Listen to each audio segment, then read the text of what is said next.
맞아. 이 발음이 씹히더라고요. 그래서 껌 한번 씹은 거예요.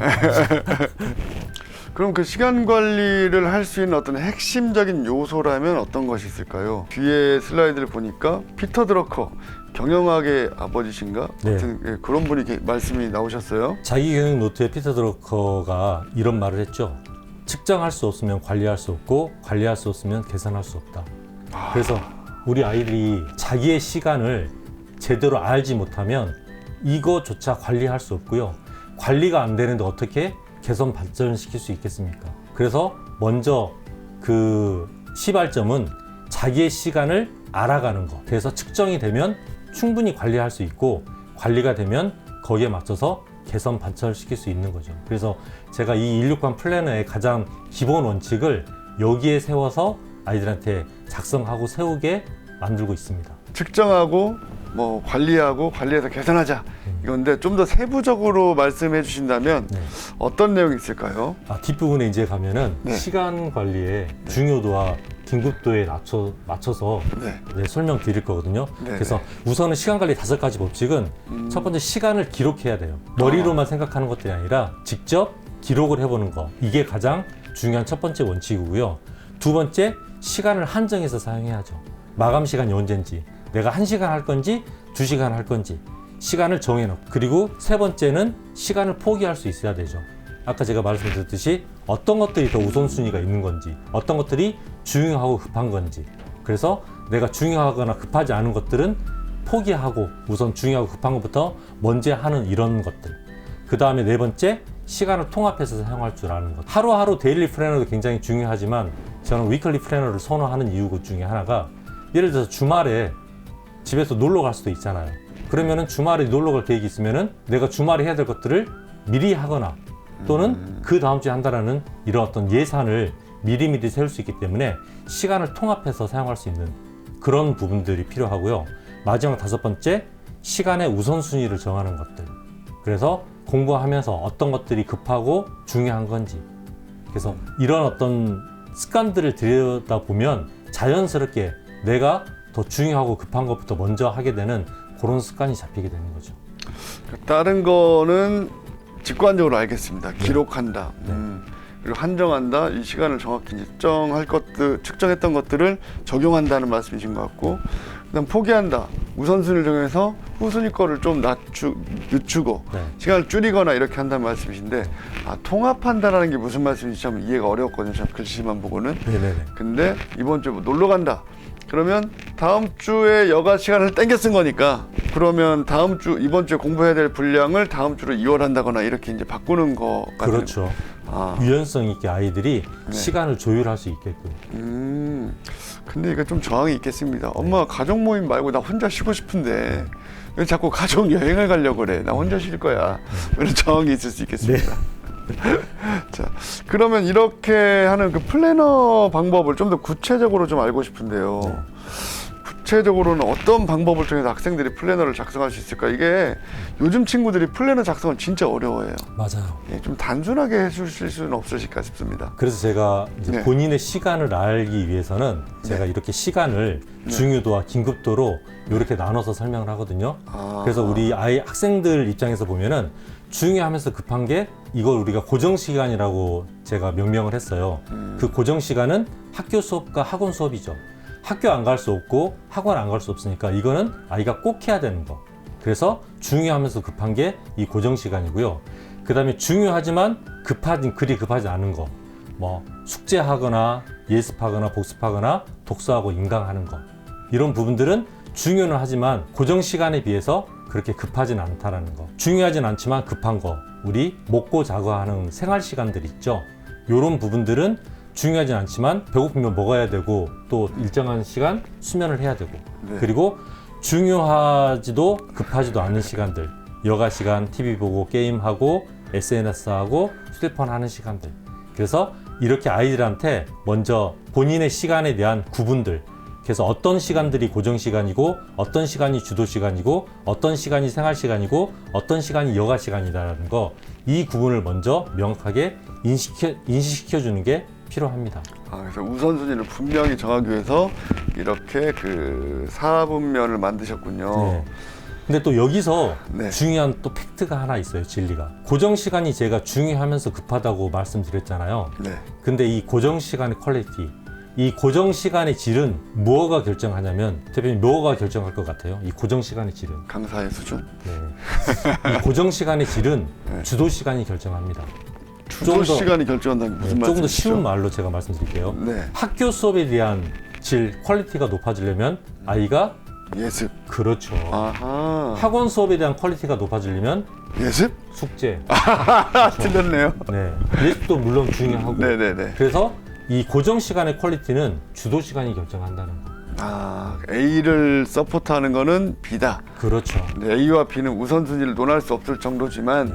고정 시간은 정해져 있는 시간이니까 일단 먼저 기록해 두고 이것을 잘하기 위해서 B를 기록한다. 그렇죠. 이 주도 시간을 얼마만큼 확보하느냐. 그리고 이제 초등부, 중등부하고 또 달리 특히 고등부 같은 경우에는 이 주도 시간을 내가 얼마나 확보하냐에 따라서 성적이 달라질 수 있잖아요. 많이 배우는 것도 중요하지만 그거를 익혀서 내 걸로 만드는 거. 그러면 아이들이 학교뿐만 아니라 학원이나 이렇게 많이 가다 보면 시간이 좀 부족해지지 않습니까? 그렇죠. 이런 경우에 조금 문제가 발생할 수 있겠지만 그래서 자연스럽게 아이들이 이 시간에서 하루 24시간이 정해져 있는데 이 주도 시간이 부족해요. 그러면 가지고 올 수 있는 시간이 어디겠어요? 여가 시간? 그렇죠. 네. 그래서 가지고 올 수밖에 없잖아요. 아, 근데 심지어 이 여가 시간조차도 가지고 올 시간이 없으면은 수면 시간? 그렇죠. 그래서 잠 줄이고 먹는 시간 줄이고 하는 거죠. 좀 애들 불쌍하긴 하네요. 근데 이제 중요하다라는 거, 본인이 해야 될 것들에 대한 어떤 명확한 목표나 기준이 있는 아이는 이렇게 하면서 그 시간을 보면서 관리할 수 있는 거죠. 그렇습니다. 우리 아이들 고정 시간과 주도 시간, 그러니까 학교와 학원 수업 시간을 먼저 고정시키고 그다음 주도 시간, 예습 복습과 숙제하는 그런 시간을 제하고 나면 사실 남는 시간이 그렇게 많지 않은데 그 시간에 나에게 뭔가 다 끝냈으니까 나에게 주는 보상이 식사나 수면이면 좋겠고 게임이나 영화, 뭐 TV, 폰 이런 것은 아니었으면 하는 바람이 좀 있습니다. 그리고 하다 보면 식사 시간과 수면 시간이 좀 짧아져서 아이들 편의점에서 대충 밥 먹기도 하고 또 잠의 질도 또는 그 양도 뭐 극단적으로 줄어들게 되는데 이게 대한민국에서 고등학교 3년이 지나고 나서 또는 중고등학교 6년이 지나고 나서 대학교 합격할 때 그리고 대학교 4년을 지낸 후에 갖게 되는 그런 시간들이 어떻게 보면 그 다음에 또 보상처럼 이루어지는 게 아직 우리 사회인 것 같아요. 그래서 어른으로서 조금 안타까운 마음은 있지만 여러분들이 근데 그 6년 짧게는 3년 그런 시간을 보낸 후에 얻을 만족감은 사실은 지금 느낀 고통보다는 훨씬 더 클 거라고 생각이 돼요. 그러니까 미안한 말이지만 조금 더 참고 이 시간들을 고정 시간과 주도 시간에 좀 더 많이 투자를 해주셨으면 좋겠습니다. 그리고 여기서 우리 애들이 항상 어렵고 힘들고 그렇게만 생활하는 건 아니고요. 네.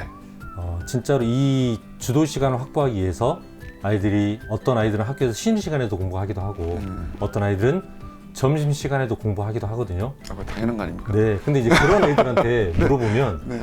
다른 애들이 볼 때는 제 쉬는 시간에도 앉아서 공부하고 있고 점심 시간에도 앉아서 공부하고 있으면 제 인생 진짜 힘들게 사네 이렇게 얘기할 수 있지만 그 아이한테 가서 막상 물어보면 그 아이는 그런 걸 기억하고 있는 거죠.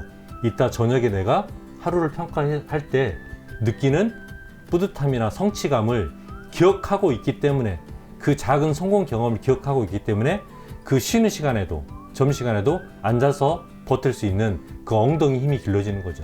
그래서 그 인내심이 달리 아이들이 무슨 인내심 기르기 위해서 어디 해병대 캠프? 그렇죠. 해병 캠프가 이렇게 길러지는 것들이 아니라 네. 그런 작은 일상생활 속에 어떤 경험들 그런 성취감이라든가 뿌듯함을 통해서 그런 것들이 누적됐을 때 자연스럽게 인내심이 길러지는 거죠. 그렇군요. 작은 성공의 경험이 누적돼서 인내심이 길러지고 네. 인내심이 길러지면서 일주일의 보상을 나에게 또 주게 되고 그러면서 또 조금 하루보다는 좀 더 긴 텀이지만 그래도 아직은 작은 일주일 단위 그렇죠. 그 시간의 보상이 또 길러지고 네네. 그게 한 달이 쌓이고 두 달이 쌓이면 여러분들이 원하는 그 길에 가까워질 거라고 생각이 됩니다. 네.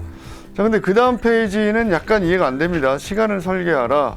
뭐 숫자들이 이렇게 있으니까 168까지는 알겠습니다. 네네네. 자, 그럼 이 숫자의 의미를 좀 해설해 주시겠습니까? 제가 이 168, 네. 3, 35, 140 이 숫자에 대한 의미들이 다 있거든요. 아, 네. 168시간을 서두에 제가 말씀드렸듯이 24시간 곱하기 7 해서 일주일 시간이 168시간입니다. 네. 그럼 이 168시간 중에 이 3은 뭐냐? 3은 하루 우리 중고등학생 아이들이 갖고 가야 될 주도 시간이 3이에요. 이걸 제가 설명을 한번 해드리면, 네. 자, 하루가 24시간이죠. 네. 그럼 생활 시간, 아이들이 잠 자고 먹는 시간. 그래서 중고등학교 청소년 아이들 평균 수면 시간으로 가장 적합한 시간이 7시간에서 8시간이라고 이야기합니다. 그래서 평균 하루 수면 시간을 7시간으로 잡고, 그리고 아침, 점심, 저녁 하루 세끼 3시간으로 잡고요. 그러면은 생활 시간이 10시간이죠. 네. 그리고 고정 시간, 아이들이 학교 가서 수업 받는 시간이 평균 7시간 정도 됩니다. 그 다음에 학원 가서 하는 시간들이 4시간. 그래서 24에서 생활 시간 10시간 빼고요. 학교 수업 시간 7시간, 그 다음에 학원 수업 시간 4시간을 뺐을 때 남는 시간이 몇 시간이죠? 나와 있네요. 3시간. 네, 3시간. 네. 그래서 아이들이 이 3시간을 주도 시간으로 활용할 수 있는 거죠. 그래서 우리나라 전국 평균 하루 주도 시간 중고등학생 아이들이 사용할 수 있는 시간이 3시간이라는 거. 아, 생각보다 짧네요. 네. 많지 않네. 그렇습니다. 그래서 이 3시간을 어떻게 그래서 보내느냐에 따라서 아이들 성적이 달라질 수 있는 거죠. 그래서 그 시간을 명확하게 인식부터 하는 게 중요하기 때문에 제가 이 3이라고 명명을 해놓은 거거든요. 근데 시간이 사실은 상당히 여유 있게 잡혔네요. 식사도 3시간. 네. 수면도 뭐 7시간. 뭐 저는 이제 이동하는 시간을 좀 생각을 해봤거든요. 이동 시간도 있고 끝나고 바로 순간 이동해서 뿅 학원 가고 이런 건 아니니까. 근데 이게 식사가 벌써 3시간이고 뭐 학원 수업도 고정 시간도 이렇게 잡혀 있는 걸 보니까 3시간 언저리로 대충 적당하게 잡혀 있는 것 같습니다. 네. 그래서 이 시간이 하루 3시간 공부하는 아이들, 대표님, 네. 이 아이들이 고등학교 갔을 때 저희가 자꾸 성적 이야기해서 뭐 하지만 네. 성적으로 정량 평가를 만약 한다고 그러면 네.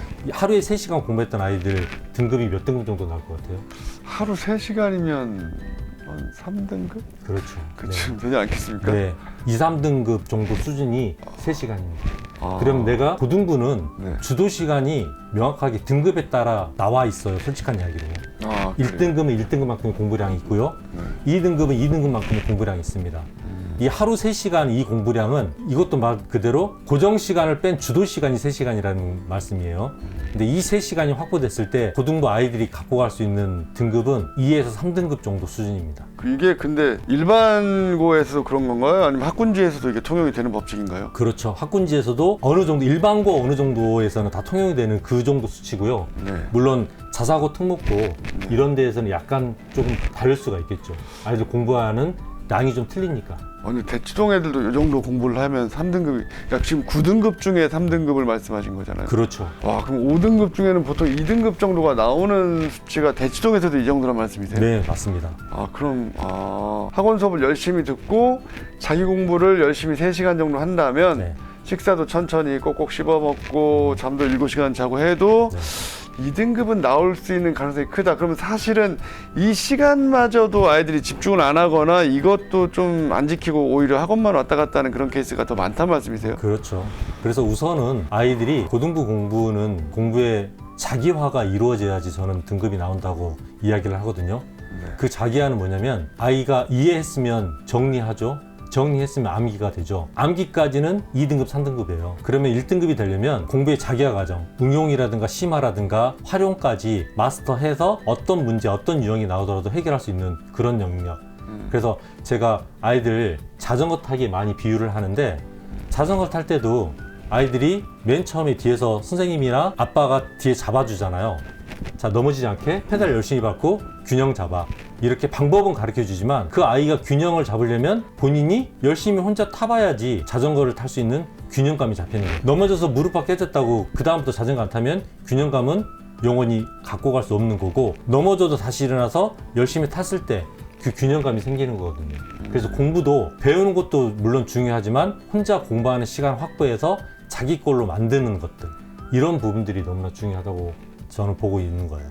그래서 자기가 주도적으로 할 수 있는 것인데 근데 뭐 요즘에 학원의 도움을 안 받고 혼자서만 공부하기가 쉽지는 않습니다. 근데 그럼에도 불구하고 나에게 필요한 학원을 다니면서 학교 걸 같이 공부하면서 학원이라는 걸 효율적으로 이용하고 또 자기가 공부할 수 있는 시간을 좀 체크를 했으면 좋겠다. 그렇죠. 당연히 네. 배워서 익혀야죠. 혼자 하는 거는 시간도 너무 많이 걸리고 또 잘못된 방향으로 갈 수 있기 때문에 당연히 배우는 그런 부분들은 당연히 필요합니다. 학교가 됐든 학원이 됐든. 그래서 그 배웠던 거를 자기 걸로 만들어가는 과정, 그 부분들이 꼭 필요한 거죠. 근데 아까 하셨던 말씀 중에 공부 시간에 따라서 등급이 정해져 있다. 이게 학군지에서도 어느 정도 통용이 된다. 네. 그런데 거기에 대해서 좀 더 자세하게 좀 듣고 싶은데요. 네. 순공 시간별 등급 분포라고 하는 것을 가져오셨네요. 하루로 네. 보고서 이런 부분들이 결정되는 게 아니라 일주일 단위, 한 달 단위로 그런 부분들이 연장이 돼야 되겠죠. 하루만 보면 너무 하루 3시간 가지고서 네. 이게 뭐 등급이 나온다 이런 부분들이 아니라 네. 이런 것들이 쌓였을 때 일주일 단위 그래서 또 한 달 단위로 쌓였을 때 이게 누적이 됐을 때지 어느 한순간 내가 3시간 했다 5시간 했다 해서 이런 등급이 결정되는 것들이 아니라 이 부분들은 누적돼서 그래서 평균적으로 하루 분량으로 보면은 3시간, 4시간 정도 했을 때 2, 3등급 4시간, 5시간 정도 했을 때 1, 2등급 정도 그리고 6시간 이상 했을 때 고정 1등급 그래서 이 아이들이 그 고정 1등급을 막기 위해서 그 여가 시간이라든가 또 생활 시간 이런 것들을 최대한 줄여가면서 공부하는 그런 경우들이 있거든요. 그래서 이런 부분들을 제가 더 많이 느꼈던 것들이 뭐냐면 중학교 때 그 전교권, 전교 7등으로 대치중학교 전교 7등으로 졸업한 애가 있어요. 근데 이 아이가 숙명여고를 갔거든요. 나름대로 그래도 중학교 때 공부 좀 했던 아이라서 숙명여고를 갔는데 1학년이 지나고 난 다음에 2학년 되고 난 다음에 저를 찾아왔어요. 근데 이 아이가 1학년 때 받았던 성적이 대충 몇 등급 정도 예상하세요? 대치중학교 7등이면 그럼 한 2등급 정도 되지 않았을까요? 근데 얘가 4.2등급 받아서 왔거든요. 아... 물론 열심히 안 한 그런 부분들도 본인이 인정을 하지만 그래도 중학교 때 7등으로 졸업을 하는 정도면 공부를 아예 못하는 아이는 아니죠.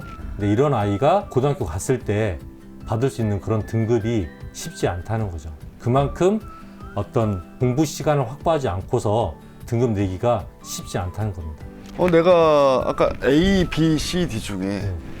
학교와 학원 시간이 어느 정도가 잡혀 있고 네. 이게 좀 말씀드리기 좀 곤란하긴 하지만 학교 수업만으로 아이들이 쫓아가기 어렵고 네. 그리고 학원 수업을 워낙 요즘에 학원의 시스템이 효율적이기 때문에 이거를 또 아예 배제하고 갈 수는 없어서 네. 이게 어느 정도 조화를 이뤄야 되는데 자기 주도 학습할 시간 그러니까 A를 서포트하기 위한 B의 시간 그러니까 숙제와 예습 복습 이 시간을 확보하기 위해서 학원을 줄인다 또는 학원을 아예 안 다닌다 이런 친구들도 종종 보이는 것 같더라고요. 네. 근데 이것은 괜찮은 건가요? 그건 케이스 바이 케이스인데요. 네. 본인의 어떤 실력과 성적에 맞춰서 그런 결정을 할 수 있지만 우선은 가장 기본이 우리가 학습이라는 것 자체가 네. 배워서 익히는 거죠. 네. 당연히 배우는 것 자체는 학원 선생님이나 또 학교 선생님들 굉장히 효율적으로 요즘에 잘 가르쳐 주시기 때문에 배워서 익히면 훨씬 더 시간이라든가 효율성에 있어서 훨씬 더 전략되고 더 높은 어떤 그런 성과를 나타낼 수 있겠죠. 근데 이런 부분들에 대한 명확하게 아이들이 진도가 어느 정도 나간 아이들 특히 고3 같은 경우에는 고3 아이들은 그렇게 많이 학원에 의존하지 않잖아요. 네, 고3쯤 되면 뭐 네, 그쵸. 많이 줄이기 시작하죠. 네, 나름대로 어느 정도 배운 게 있기 때문에 그 다음부터는 자기화하는 그런 과정. 그래서 본인이 진짜 부족한 그런 부분들을 인강을 통해서든지 그래서 아이들이 인강이라든가 이런 부분을 활용하는 이유 중에 하나가 주도 시간을 확보하는 시간들이 많이 부족하기 때문에 어떤 그런 고정 시간을 줄여서 근데 고정 시간이 중요하지 않다는 게 아니라 제가 중요하다고 말씀드렸잖아요. 네네. 그래서 그런 것들이 필요한 아이는 당연히 고정 시간에 대한 투자를 당연히 해야 되겠죠. 그게 안 되는데 주도 시간만 늘린다고 해서 되는 그런 부분들이 아니라 그래서 아이의 본인의 성적과 실력에 맞는 그 명확한 시간들을 찾아가는 것들 이런 부분들이 가장 중요한 것 같습니다. 저는 근데 인강은 잘 모르겠어요. 인강은 왜냐면 아이들이 켜놓고 공부를 안 하는 친구들을 워낙 많이 봐서 네. 인강을 열어놨지만 보고 있지만 하다 보면 왜 태블릿이나 노트북으로 보게 되잖아요. 네네. 거기에는 또 여러 가지 그 알람의 요소들이 많고 뭘 설정을 해놔서 안 뜨게 되어 있긴 하지만 한쪽 옆으로 치워놓고 옆에 또 창 열어놓고 이런 식으로 자주 보여서 전자기기에 대한 불신이 제가 좀 있는 것 같습니다. 그런데 소장님, 이 표 있잖아요. 네. 지금 화면에 보이고 있는 이 표는 이거는 신뢰할 수 있는 겁니까? 네. 제가 그동안에 아이들 네. 쭉 코칭하면서 네. 학습 시간이라든가 성적에 비례해서 네. 제가 만들어 놓은 이 표거든요. 이거 소장님의 경험을 바탕으로 직접 작성하신 거군요. 네. 그리고 아이들 등급에 맞춰서 시간 그 플래너에 대한 그 학습 시간들이 나오잖아요. 네. 거기에 맞춰서 만들어 놓은 겁니다. 그럼 이렇게 순공 시간이라고 하는 것은 어떻게 B에 해당하는 거죠? B. 그렇죠. 예, A, B, C, D 주도 중에, 시간. 예, 주도 시간. 그러니까 그 급하고 중요하고, 그다음 이쪽은 급하진 않은데 중요하고. 네, 그쪽에 말씀하신 거죠. 4분면 중에 맞습니다. B. 그래서 그 순공 시간을 비교하는 거에 어떤 적절한 사례가 있으시면 하나 소개해 주시면 좋을 것 같은데, 하루 공부하는 패턴을 이렇게 개선할 수 있다. 네. 이런 사례가 있을까요? 순공 시간은 우선은 본인 시간을 잘 모르는 경우들이 굉장히 많습니다. 네. 특히 보면은 그 왼쪽과 오른쪽 제가 지금 표를 보시면은 네. 왼쪽과 오른쪽 제가 비교를 해놨거든요. 네. 그래서 보통 기본적인 아이들이 지금까지 하루 패턴 학교에서 등교해서 학교 수업 끝나고 난 다음에 저녁 식사하고 학원 가죠. 그 다음에 귀가해서 씻고 난 다음에 그때 아이들이 이제 학원 숙제라든가 공부를 하게 되죠. 보통 이 아이들은 하루에 한 2시간 정도 학원 숙제 하는 게 1시간에서 2시간 정도 나옵니다. 근데 이런 아이들이 있는 반면에 공부 시간 절제를 확보하기 위해서 학교 가서 아침 자습 시간 30분 정도 활용하고요. 그 다음에 쉬는 시간, 그리고 점심시간 활용해서 40분, 30분. 그 다음에 학교 끝나고 난 다음에 저녁 시간 학원 가기 전에 1시간 확보하고요. 그 다음에 학원까지 다 귀가하고 난 다음에 집에 와서 2시간 정도 했을 때 한 5시간 정도 아이들이 자기 공부 시간 확보하는 애들이 있거든요. 이런 아이들이 등급이 잘 나올 수밖에 없죠. 그거는 5시간이면 1등급이네요. 네. 5시간이 쌓이면 1등급이 된다. 근데 여기에서도 네. 이제 시간에 대한 어떤 퀄리티, 집중도를 얼마큼 또 가지고 가느냐에 따라서 조금은 달라질 수가 있겠죠. 자꾸 이렇게 발을 빼시는 것 같습니다. 하지만 그 주도 시간을 확보한다는 것 자체는 네. 본인 걸로 만들어가는 그런 어떤 과정이거든요. 그러니까 이런 애들이 있었어요. 제가 올 겨울에 그 예비 고등부 코칭을 한번 한 적이 있었는데, 이 아이가 이제 고등학교 진학을 해야 되니까 부모님께서 얼마나 불안하시겠어요. 그래서 이 아이 전부 다 국어부터 국어, 영어, 수학, 사탐, 과탐, 심지어 한국사까지 과외 선생님을 붙여서 그 학원을 보내고 공부를 시켰거든요. 근데 이 아이가 그렇게 학원 가고 난 다음에 제가 플래너를 쓰게끔 만들었는데, 학원 시간 빼고 난 다음에 주도 시간, 숙제할 시간을 뽑는데 숙제할 시간이 안 나오는 거예요. 그러니까 이런 아이들이 물론 공부 시간이 많지만 자기 걸로 만드는 시간이 부족하기 때문에 이런 아이들은 성적이 절대 좋게 나올 수가 없잖아요. 그런 부분들을 가장 먼저 보는 게 중요하고, 그래서 자기 시간 익혔으면 배워서 자기 걸로 만드는 어떤 주도 시간에 대한 확보, 이런 것들이 이런 플래너 시간 관리의 가장 핵심인 것 같습니다. A와 B의 균형, 그리고 B를 확보하기 위해서 C와 D의 희생. 그렇죠. 네. 그런데 A를 줄이지 말고 C, D를 줄이면 되는데, 애들이 또 이 시간에 D를 줄이기 싫거든요. 맞습니다. 엄마, 나 하루에 2시간은 핸드폰 해야 돼.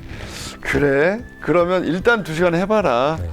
그러면서 자기가 그래도 2시간 하기로 약속한 대로 공부를 하면 좋은데, 2시간은 2시간대로 하고 공부는 공부대로 안 합니다. 자, 이거 어떻게 합니까? 답이 없죠. 네, 학원 안 가고 네. 혼자서 공부한다는 애들, 그런 유형들이 있는데 네. 부모님께서 그런 부분들을 잘 보셔야 돼요. 이 아이가 진짜로 혼자 할 수 있는 그런 역량과 능력이 되는지, 예, 그냥 공부하기 싫어서 내 시간을 확보하기 위해서 그렇게 이야기하는 건 아닌지.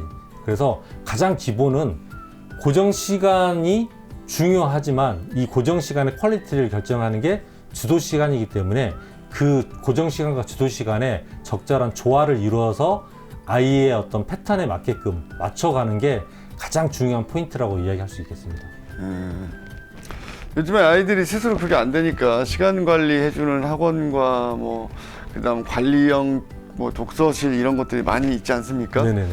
근데 관리형 독서실은 실제로 어떻게 이루어지고 있는 건가요?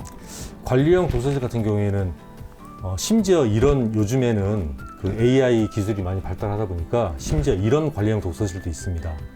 아이가 모니터 태블릿을 가지고서 공부를 하게 되면 이 아이가 몇 시간 집중해서 공부했는지, 왜냐면 이 AI가 아이의 눈동자, 안면 인식을 해서 얼마나 집중해서 하루에 공부 시간을 몇 시까지 했는지까지 데이터가 나오는 그런 관리형 독서실까지 있어요, 요즘에는. 좋은 건지 안 좋은 건지 모르겠네요, 저는. 근데 중요한 건 시간이 중요한 게 아니라 네. 관리형 독서실이 관리는 해주지만 그런 폐해를 제가 굉장히 많이 봤거든요. 관리형 독서실에서 그 선생님이 전문 선생님은 아니시잖아요. 관리만 해주시잖아요. 네. 그러면은 몇 페이지부터 몇 페이지까지 풀었다. 그럼 그것만 체크하시는 거예요. 그러니까 거기에 대한 얘가 진짜로 알고서 풀었는지 제대로 풀었는지 이게 중요한 게 아니라 양만 체크하게 되는 거죠. 질이 아니라. 그래서 시간의 양도 물론 중요하지만 그 시간의 질을 확보하는 거. 근데 그 시간의 질은 누가 시켜서 하는 게 중요한 게 아니라 내가 오늘 명확하게 무엇을 어떻게 해야 될지 목표를 갖고서 스스로 계획을 세워서 실행하고 평가하는 거.